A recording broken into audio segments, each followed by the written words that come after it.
точно сега, в името на Христос, не чрез човешка сила, Боже мой, нито чрез човешка мощ, Господи, но чрез силата и помазанието на Святия Ти Дух, Господи. Точно сега, нека слезне огън от алтаря, Боже мой, огън от алтаря, Господи. Делегирам властта на пророк върху живота му, Господи, както на небето, така и на земята, Боже мой.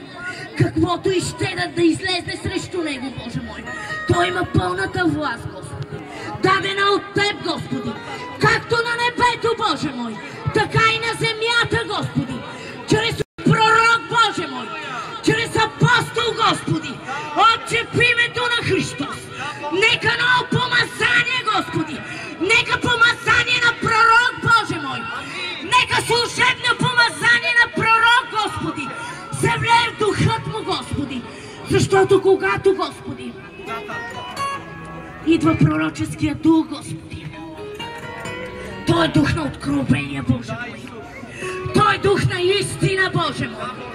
Отче, в името на Христос, освобождавам това пророческо помазание.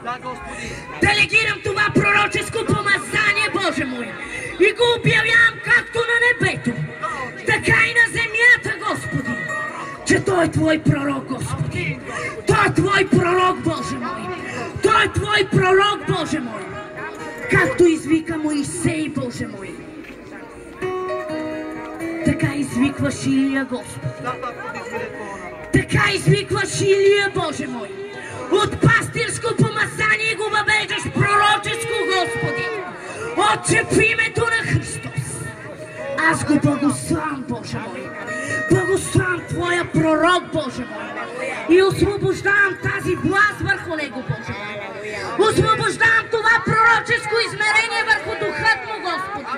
Отче, в името на Христос, нека огън падне върху него, Боже мой. Свят огън, Господи. Свят огън, Боже мой. В името на Христос, като Твои пророци, Боже, делегираме тази власт върху него, Боже мой. Наде. О, благодаря Ти, Боже мой. Благодаря Ти за това царско помазание, което Ти освобождаваш днес и сега, Боже мой. Благодаря Ти за това, че Ти раздираш небесата за винаги на този регион, Боже мой. О, въздигаш, Господи, Твоите войни Христови, Господи. О, установяваш, Господи, стълбове, Господи, на Твоят храм, Исусе. Стълбове от пророци, Боже мой. Благодаря Ти за този велик служител, Господи, който Ти установяваш в този град, Господи, Боже съдбал, Господи.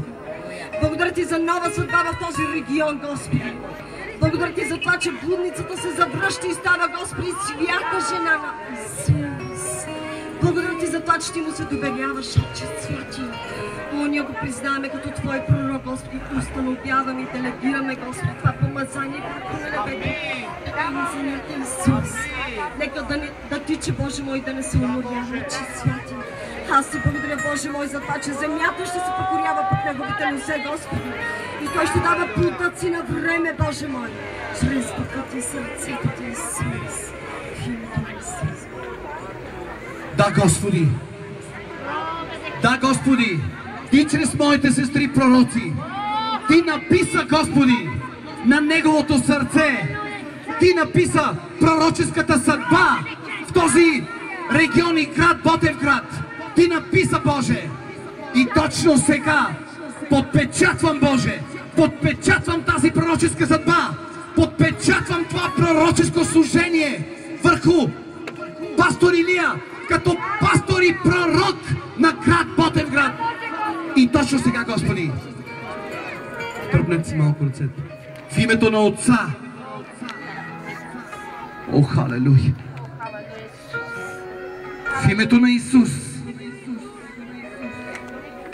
и в името на Святия Дух.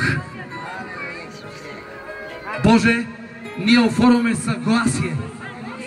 Всички ние оформяме съгласие за пастор Илия, за пророк в Ботевград и в служенията, които си му поверил. В името на Отца, Сина и Святия Дух, ние всички казваме Амин. Нека да го пляскаме на Бог. Алелуя! Нека да го пляскаме на Бог. Боже, благодаря Ти за пророк Илия. Благодаря Ти за пророк Илия.